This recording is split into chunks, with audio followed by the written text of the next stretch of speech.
예, 오늘 말씀은 남편과 아내에 대한 그런 글로 시작되는 성경 본문입니다. 오늘 말씀은 이미 결혼하여서 이미 남편이 되고 아내가 된 분들이 들어야 할 말씀과 함께 또한 앞으로 결혼하여 아내가 되고 남편이 될 사람들이 더욱 또한 들어야 할 그러한 말씀입니다. 우리 교회는 우리 결혼 미혼 청년들이 여성만 있어가지고 남편에 대한 말씀을 들을 청년이 있으면 참 좋겠는데 오늘 우리 여성분들만 있지만 말씀을 잘 듣고 또 기도하는 그러한 미혼 청년들이 되기를 바랍니다. 우리는 그동안 지난 2주에 걸쳐서 하나 되는 소망의 부르심이라는 제목으로 하나님의 말씀을 들어왔습니다. 이 하나 되는 소망, 또 하나됨에 대한 이 가치가 하나님과 그의 나라에서 얼마나 높고 귀한 가치인지를 우리는 2주 동안 말씀을 통해서 배웠습니다. 삼위의 하나님이 하나로 존재하시기로 결정하신 그 삼위 하나님의 존재 방식을 하나로 정하신 그 가치에 대해서 그 신비와 그 놀라움에 대해서 우리가 말씀을 통해서 배웠습니다. 그럼 이 하나 된다는 게 무엇입니까? 삼위 하나님이 하나 되시기로 결정하셨다. 무슨 의미입니까? 삼위 하나님이 한 마음과 한 뜻으로 존재하시기로 결정하셨다는 뜻이에요. 한 마음과 한 뜻으로. 이 삼위일체의 하나님께서 이제 그리스도를 보내사 이 땅에 우리 사람들을 또 주 안에서 우리를 하나 되게 하셨습니다. 그래서 우리가 그리스도가 이 땅에 사람으로 오실 때 성육신하심으로 우리와 연합하여 우리와 하나가 되셨어요. 그래서 주의 마음을 우리에게 주셨습니다. 우리도 그리스도와 한 마음이 되고 그리스도의 뜻이 곧 우리의 뜻이 되는 그러한 놀라운 은혜를 우리가 받았습니다. 이제 그리스도 안에 있는 각 성도들은 이제 또 그리스도와 함께 다 한 마음과 한 뜻으로 연합하고 하나 되는 그것을 지켜갈 수 있는 교회로 우리를 또 부르셨다 이렇게 말씀하셨어요. 그리고 궁극적으로 하나님께서 이 만유를 이제 그리스도 안에서 다 통일되게 곧 하나 되게 하신다라는 하나님의 이 놀라운 경륜에 대해서 우리가 말씀을 보았습니다. 자, 이제 오늘은 이렇게 삼위의 하나님이 하나가 되시고 또 교회도 하나 되게 하신 그리고 장차 교회를 통하여 만유를 그리스도 안에서 하나 되게 하시는 이 하나님의 이 하나 되게 하시는 이 방식에 어떻게 하나 되게 하시는지를 오늘 좀 생각해 보죠. 지난주에 잠깐 말씀드렸는데 하나님께서 교회를 각 사람을 모아서 교회로 한 몸으로 부르셨습니다. 한 몸 된 교회가 하나 되게 하시기 위해서 교회에 하나님이 무엇을 주셨다고요? 은사를 주셨다고 말씀하셨어요. 그 은사를 주신 목적은 하나됨을 지키게 하기 위함이었거든요.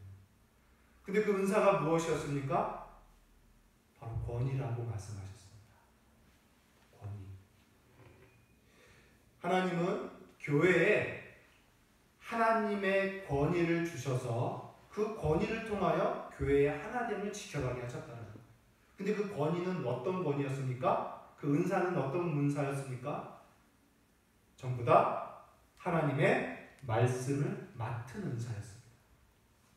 그래서 다시 말하면 하나님은 교회가 하나 되도록 말씀의 권위를 세우사 교회가 하나 되도록 지켜가신다고 말씀하셨습니다. 그래서 그리스도는 교회의 말씀으로 통치하시고 다스리시고 교회는 그의 말씀에 순종함으로 하나됨을 지켜가는 것입니다. 자, 이것이 하나됨의 방식입니다. 자, 그럼 과연 삼위일체 하나님도 우리 한번 생각해 보죠. 성부, 성자, 성령 하나님이 하나 되시기로 결정하셨습니다. 근데 그 하나됨이 그냥 단순하게 어떤 그냥 일치와 어떤 그런 혼합 이런 개념일까요? 그렇지가 않아요. 삼위 하나님이 어떻게 하나가 되시냐면 거기도 권위 아래에서 하나가 되십니다. 성부 하나님의 권위 아래에 성자 하나님의 순종이 거기에 있어서 하나가 이루십니다. 성령 하나님의 순종의 일하심이 거기에 있어서 하나가 이루어지는 거예요. 삼위일체 하나님. 교회 또한 마찬가지입니다. 그래서 여러분, 이 하나님 나라에서의 하나됨에 지켜가는 방식은 바로 사랑의 통치와 순종. 이 방식으로 하나님 나라는 하나를 이루어 간다라고 말할 수 있습니다. 그런 맥락에서 오늘 사도 바울이 이제 가정에 대해서 이야기를 하고 있습니다. 삼위일체 하나님께서 교회를 하나 되게 하셔서 하나됨의 가치를 이루는, 경험케 하고 이루게 하시는 교회를 세우셨습니다. 그리고 하나님께서 이 하나됨의 가치를 이룰 수 있는 또 하나의 현장을 주셨는데 그것이 무엇이냐면 바로 가정입니다. 가정. 그래서 이 가정에 대해서 생각할 때 수많은 이야기들이 있습니다. 가정의 존재 목적, 가정의 탄생 기원, 또 가정의 의미, 개념, 많은 소리와 많은 이야기들이 있을 것입니다. 그러나 그것들과 중요하지만 성경이 말하는 가정의 존재의 그 의미가 무엇인가? 그것은 하나입니다. 성경이 가르쳐주는 것은 무엇이냐면 바로 삼위일체 하나님이 품에 두셨던 이 하나됨을 경험하는, 하나됨을 이루는 데 수고하는 그러한 현장으로 하나님께서 가정을 세우셨다는 거죠. 남편과 아내를 이해하는 것도 다른 것 아닙니다. 아무리 로맨스적인 이해와 개념 같다 해도 그것보다 중요한 건 뭐냐면 바로 남편과 아내는 하나됨이라는 가치에 안에서 이해를 해야 되는 것이 성경이 가르쳐주는 말씀입니다. 자, 그런 맥락에서 오늘 말씀을 우리가 찬찬히 보죠. 그래서 오늘 우리가 읽었던 이 본문 말씀을 우리가 어떻게 이해를 해야 되냐면 우리 안에는 이 말씀 앞에 가는 선입견들이 있습니다. 워낙 이 말씀을 매년 들어와 왔기 때문에. 그래서 이 말씀을 읽으면서 아마 여러분들 마음속에 아내들이 해야 될 행동 지침들을 가르쳐 주시는구나. 또 남자들은 남편들이 해야 될 행동 지침들을 가르쳐 주시는구나 라고 이런 생각들을 바로 갖게 될 것입니다. 그런데 여러분, 오늘 말씀을 그런 식으로 들으면 어렵습니다. 오늘 말씀을 남편에 대한 아내들의 지침의 가르침으로 들어서는 안 되고, 아내에 대한 남편들이 행할 지침들을 가르치는 내용으로 여러분이 먼저 그렇게 바로 들어서는 안 됩니다. 이유가 무엇이냐? 우리 경험에서 나오는데 그렇게 듣다 보면, 들으려고 하면 바로 부작용이 나타나요. 바로 부작용이 나타나요. 부작용이라는 게 뭡니까? 우리가 음식을 먹든 약을 먹든 부작용이 뭡니까? 수용하기 어려워서, 공감이 되지 않아서 못 받아들이고 결국 거부하게 되는 게 부작용 아닙니까?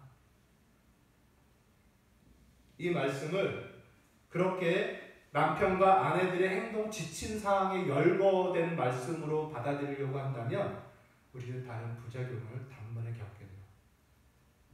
그래서 오늘은 그렇게 이해하는 것이 아니라 사도 바울이 이 성경을 기록한 의도를 우리가 잘 알아야 되는 것입니다. 오늘 본문은요, 바로 그리스도와 교회와의 관계라는 이 삼일째 하나님께서 계속해서 요구하시는 이러한 하나됨의 원리를 오늘 성경이 가르쳐주고 있는 거예요. 남편과 아내의 행동 모범을 가르쳐주는 것이 아니라, 지침을 가르쳐주는 것이 아니라 남편과 아내가 하나 될 수밖에 없는 원리를 오늘 가르쳐주는 것입니다. 그 원리를 아는 지식에서 이제 해석이 나오고 적용이 나오고 실천사항이 나오는 거예요. 과연 그런가 한번 볼까요?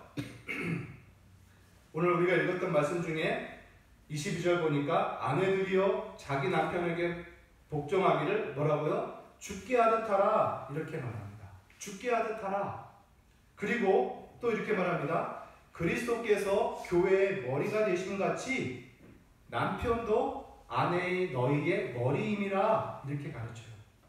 그래서 순종하라, 이렇게 가르칩니다. 사도 바울은 지금 그리스도와 교회 이야기를 하고 있어요. 더 강조하고 있습니다. 또 남편들 볼까요? 남편들은 아내 사랑하기를 어떻게 해요? 그리스도께서 교회를 사랑하신 것 같이 하라, 이렇게 가르칩니다. 또 그리스도는 교회를 위하여 자신을 주셨다. 남편들아, 이렇게 가르쳐요. 남편들아, 그리스도는 교회를 물로 씻어 말씀으로 깨끗하게 하고 거룩하게 하신 같이 너희들도 하라, 이렇게 가르쳐요. 더 있습니다. 그리스도가 교회를 자기 앞에 영광스럽게 세워서 티나 주름 잡힌 것이 하나도 없게 하신 같이 남편들아 아내에게 하라.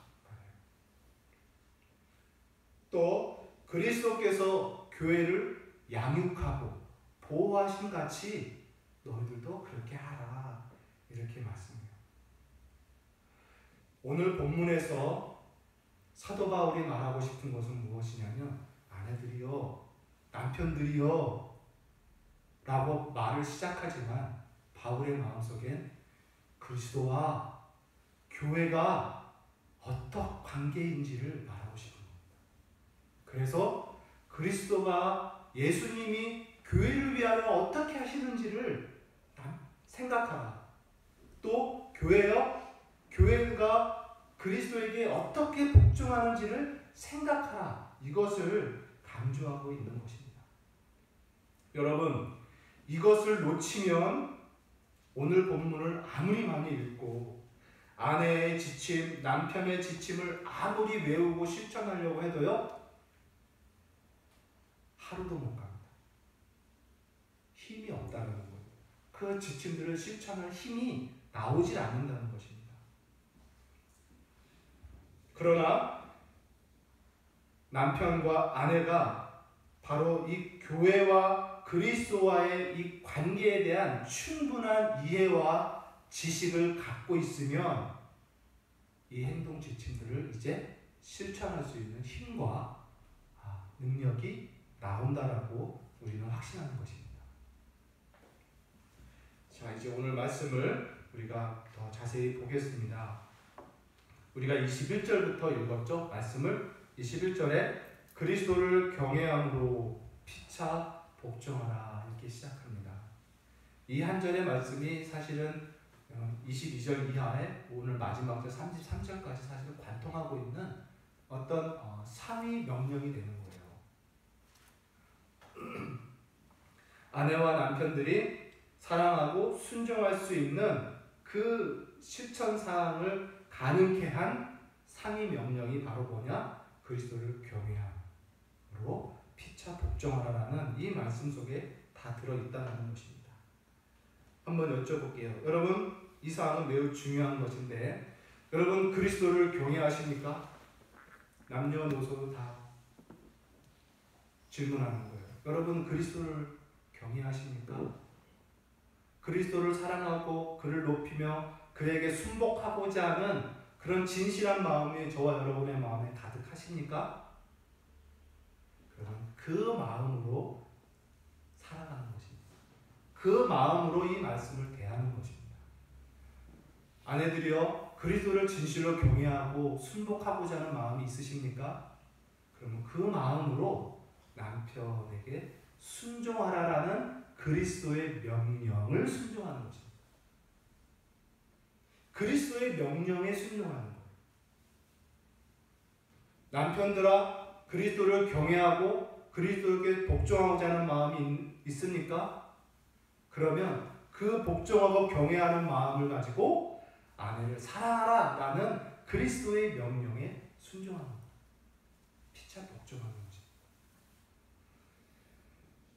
그래서 저와 여러분의 마음속에 예수님을 향한 이 경외심과 그에게 순복하고 하고 굴복하고자 하는 이 헌신되고 충성된 마음의 충만함이 오늘 말씀에 우리에게 가장 중요한 거예요.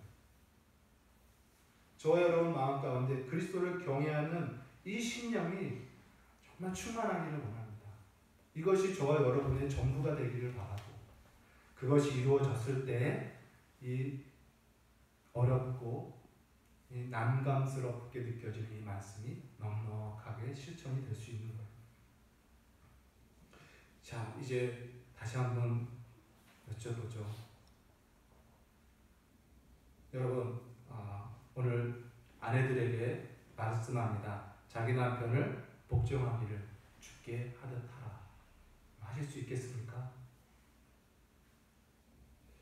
여기서 주께 하듯 하라 라고 하니까 우리가 이렇게 생각하곤 해요. 그래, 남편 예수님처럼 생각하자.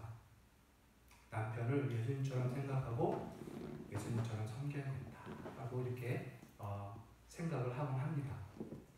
근데 여러분, 그게 됩니까? 안 돼요. 남편은 어떻게 예수님같이 생각합니까? 남편이 예수님처럼 지혜가 있습니까? 남편이 예수님처럼 성품이 온유하고 겸손합니까? 남편이 예수님처럼 존경스러운 그 무엇이 있습니까? 그의 행실이 거룩합니까? 긍휼과 자비가 넘칩니까? 그렇지 않잖아요. 남편을 그리스도로 여기기가 쉽지 않습니다. 오늘 말씀은 남편에게 복종하라, 죽게 하듯 하라 할 때 죽게 하듯을 그렇게 남편을 예수님처럼 생각하면서 섬겨라라는 말씀이 절대 아닙니다.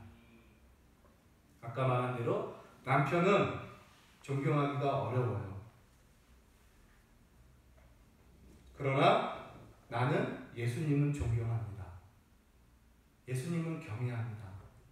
그래서 내가 경외하는 예수님이 남편에게 순종하라 명령하셨기 때문에 예수님을 경외하는 마음으로 그 명령을 내가 준행하는 것입니다.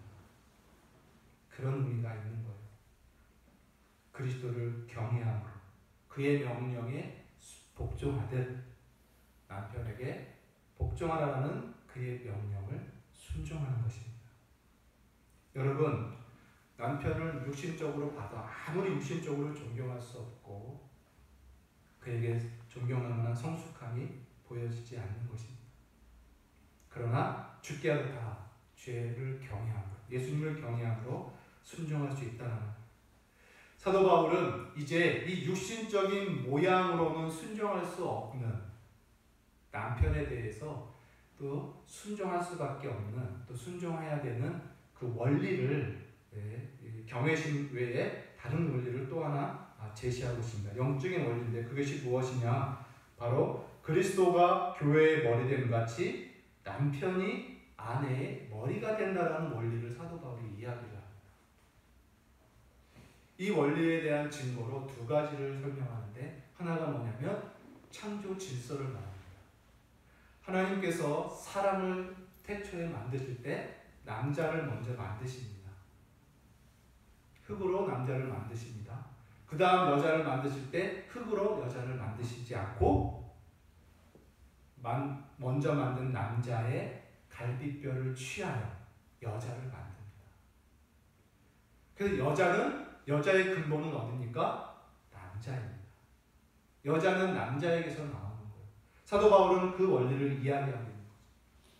그래서 남자가 여자의 머리다라는 뜻은 뭐냐면 남자가 여자의 근원이다, 시작이다 라는 의미입니다. 시작의 권위를 갖고 있다는 의미예요. 그래서 질서적으로 그가 근원이고 그 애가 나의 시작이 되니 순종하라 라는 원리를 이야기하고 있습니다. 여러분, 아담과 하와의 창조 이야기 성경에 아름답게 나와 있지 않습니까? 하나님께서 아담을 창조하시고 아담을 잠들게 한 후에 갈대뼈를 취하여서 하와를 만드시고 아담의 눈을 뜨니 하와를 데리고 오잖아요. 그때 아담이 하와를 딱 알아보고 뭐라고 말합니까? 하나님, 저 사람은 어떻게 만드셨어요? 언제 만드셨어요? 저 사람을 나에게 데리고 옵니까? 이렇게 질문하지 않아요. 아담은 단번에 알아봅니다. 하와를 보자마자 뭐라고 말합니까?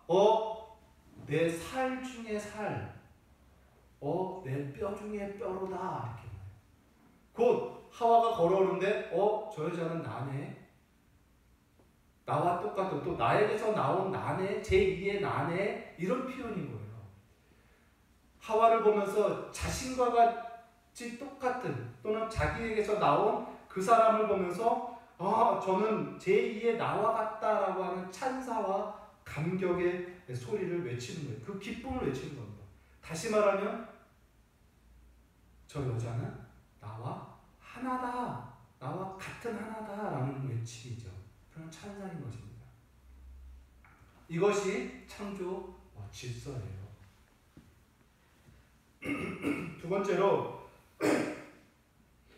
성경에 나와 있는 내용은 뭐냐면 그리스도께서 교회의 신랑이 되시고 교회는 그리스도의 신부가 된다라는 이 원리입니다. 다시 말하면 구속사역에 나온 질서를 말해요.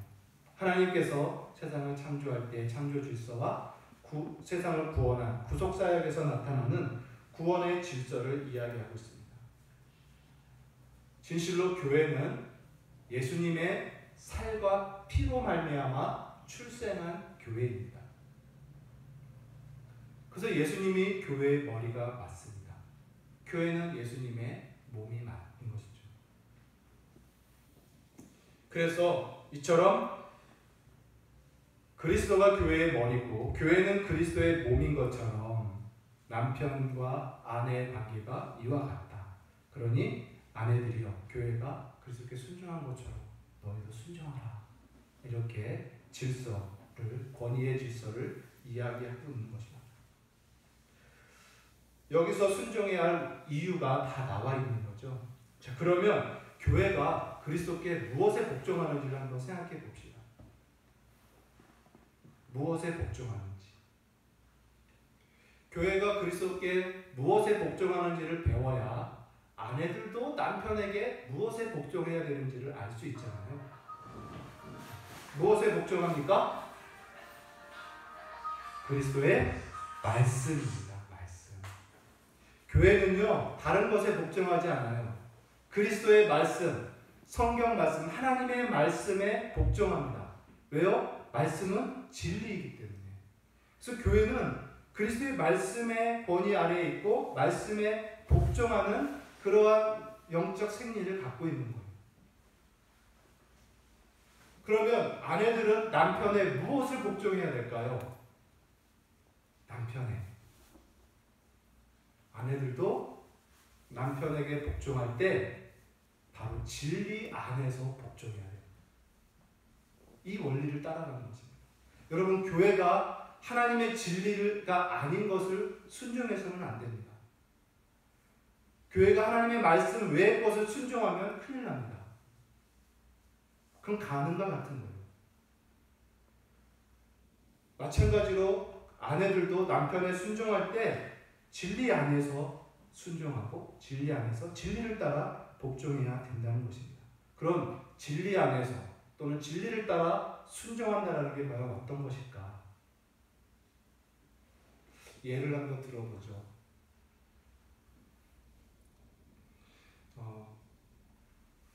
어떻게 예를 들까요? 뭐 어떤 예가 우리의 생각 속에서 있었을까요? 자, 먼저 예를 들기 전에 아내들이 남편에게 순종할 때 진리 안에서 또는 진리를 따라서 순종하는데 반대적으로 표현한다면 비진리에 대해서는 순종해서는 안 된다는 의미가 들어있습니다. 비진리에 대해서. 거짓에 대해서는 순종할 수는 없다는 거예요. 이런 원리 안에서 예를 한번 들어보죠. 예를 들면 뭐 그런 가정은 없겠지만 남편이 진리가 아닌 비진리 것을 아내에게 막 요구합니다. 거짓을 요구하고 은행을 요구하고 죄악을 요구하고 방탕을 요구하고 술 취하고 이런 것들을 명령하고 이렇게 했을 때 그것에 순종을 해야 되는가? 남편의 비진리의 행실과 그런 명령에 과연 순종해야 되는가? 그렇지 않아요. 그것은 순종해서는 안 됩니다. 죄악을 같이 지어서는 안 됩니다. 죄악을 웃음으로 넘겨서는 안 됩니다. 그렇다고 싸워야 됩니까? 그렇다고 남편과 대적해야 될까요? 또한 그것도 성경의 진리 안에서는 그것도 거부합니다. 어떻게 될까요? 진리 안에서 행한다는 게 과연 무엇일까? 남편의 지금 비진리의 상황을 아내가 진리의 상황으로 끌어와서 순종하는 것입니다. 이 지혜가 우리에게 필요합니다. 남편이 지금 죄악을 행하고 죄악을 명령하고 강요하고 있는 상황 속에서 그것을 남편이 다시 진리 안에서 생각하고 진리 안에서 말하고 진리 안에서 고민할 수 있도록 상황을 진리 안으로 끌어올 수 있는 지혜, 그리고 그 안에서 순종하는 그러한 모습이 아내에게 필요하다는 거예요.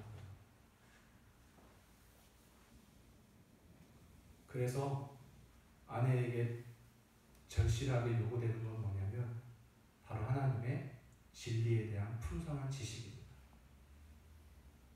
하나님의 진리에 대한 지식이 풍성해야 지금 남편을 비진리의 상황을 진리 안으로 이렇게 바꿔갈 수 있는 그런 지혜가 아내에게서 나오는 거예요. 결국 아내에게 요구되는 것은 하나님의 말씀에 대한 풍성한 지식입니다. 이처럼 많은 사례가 있지만 우리에게 중요하게 기억될 건 뭐냐면 교회가 그리스도께 어떻게 순종하는지를 아내들은 늘 생각하세요. 잘 생각해 보세요. 그럼 거기서 남편에게 어떻게 순종하고 복종해야 될지가 지혜로 나올 것입니다. 그것은 진리 안에서입니다. 그리고 진리 안에서 보존될 수 있도록 지혜를 구하는 것입니다. 자, 이제 남편에 대한 이야기를 해봅시다. 남편에 대한 명령, 아내에 대한 명령이 먼저 언급이 됩니다. 어떤 분들은 이렇게 얘기를 합니다. 보라, 가정에 대해서 이야기할 때 아내들이 남편에게 복종하라는 명령이 먼저 나오지 않느냐.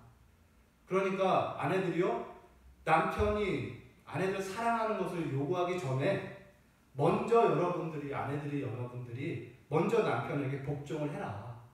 그러면 남편들이 사랑할 것이다. 이렇게 얘기를 한다는 거죠. 그래서 이 나온 순서에 대한 이야기를 또 그렇게 해석을 하곤 하는데 절대 그렇지 않습니다.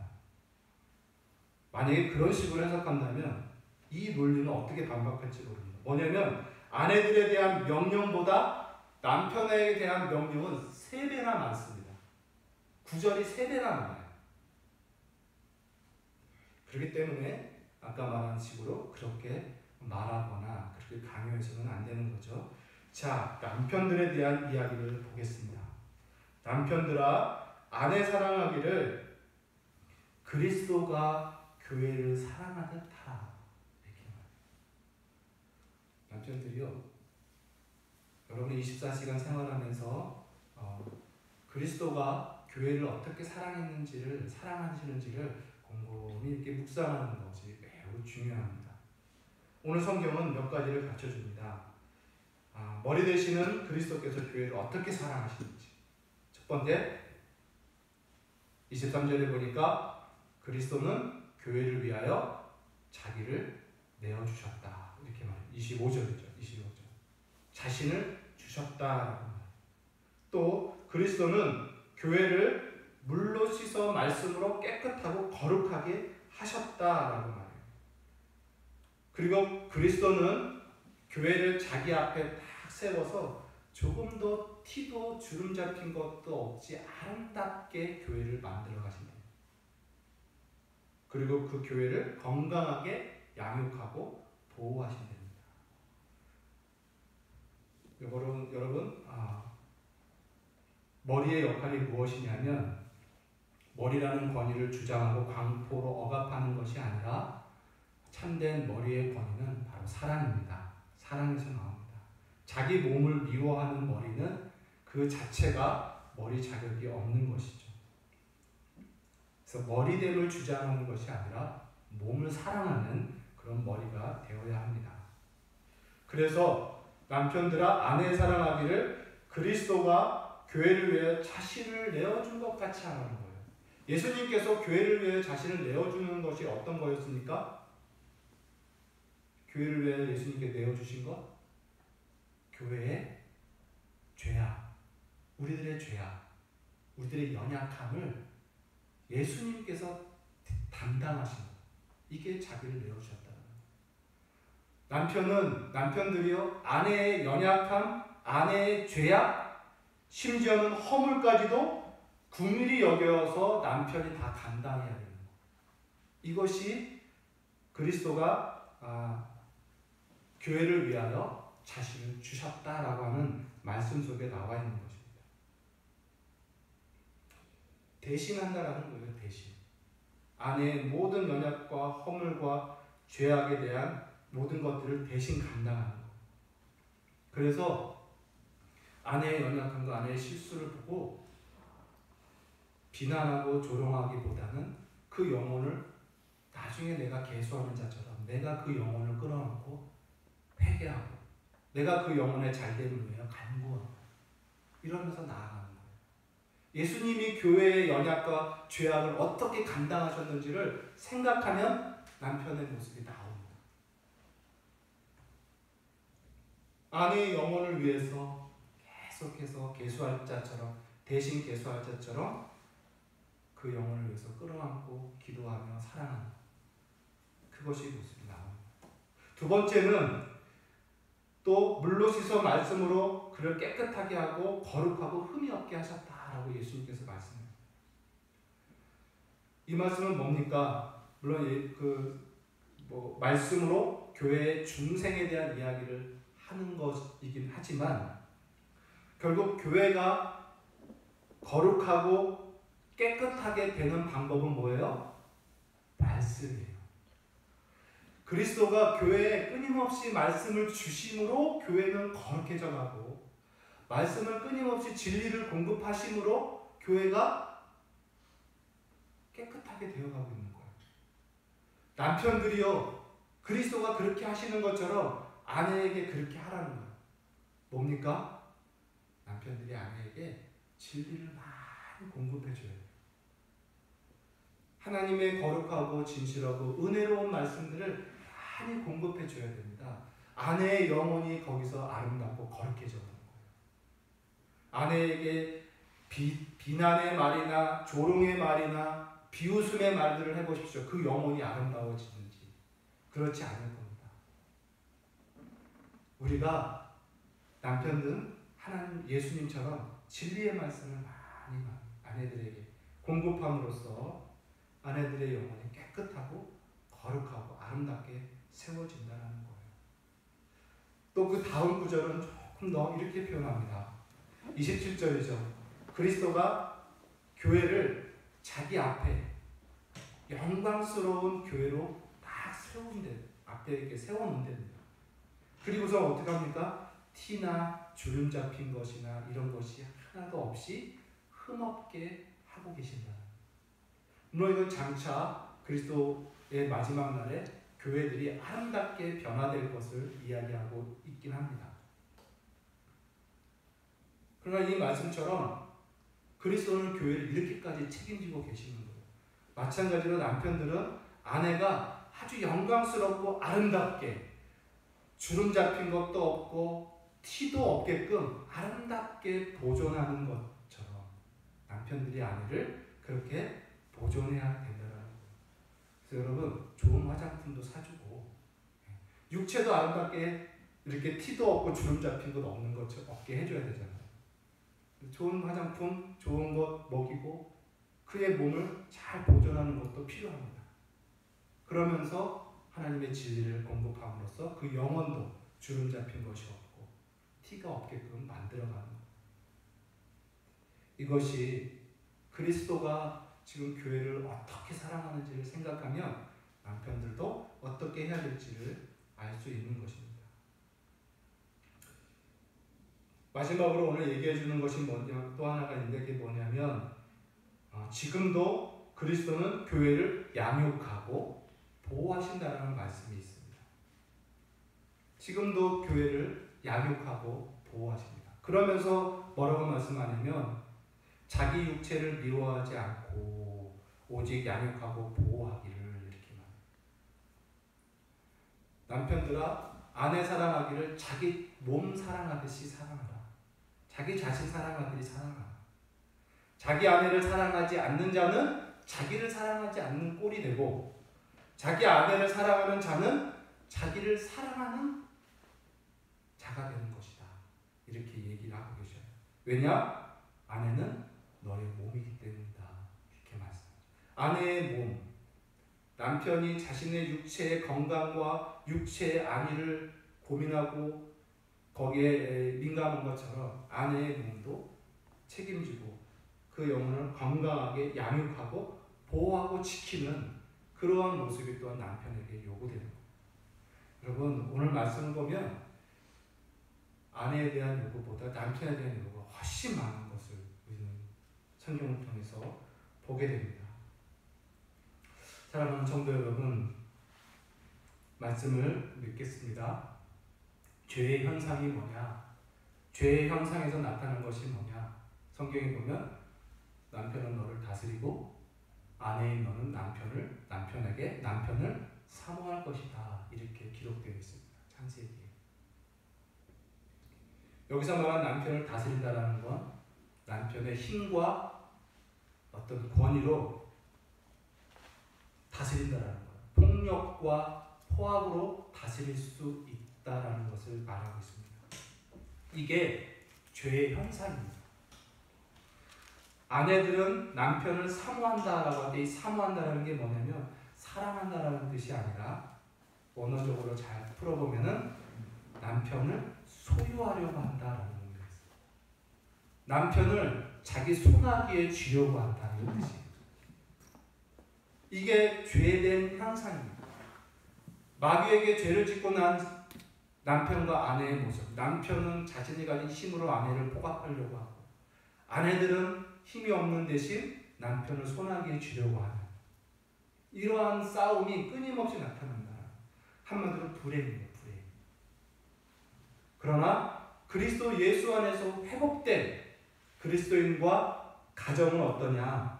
남편은 힘과 폭력으로 다스리는 것이 아니라 그리스도처럼 사랑으로 인자와 자비와 긍휼과 오래 참음으로 아내를 사랑하는 것이고 아내는 교회가 그리스도께 하듯 그의 진리 안에서 그에게 전적으로 순종하며 섬기는 것입니다. 이것이 회복된 거예요. 왜 그러냐?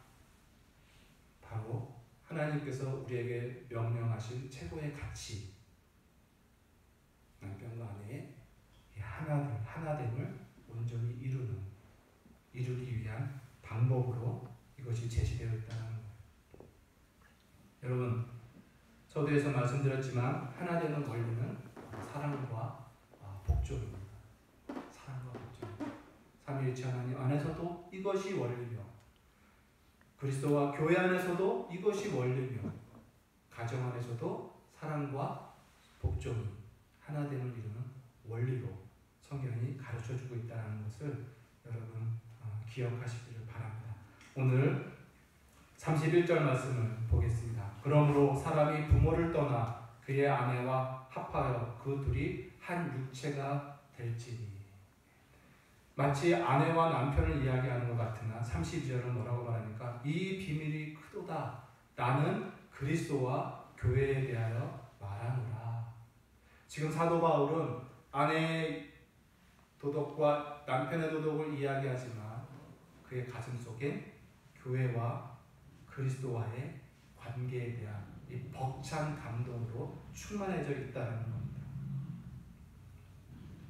여러분, 이제 우리가 오늘 이 말씀을 통해서 행동 지침 하나하나를 주목하는 것도 좋지만 아내들은 교회가 그리스도께 어떻게 순종하는지를 늘 생각하고 묵상하십시오.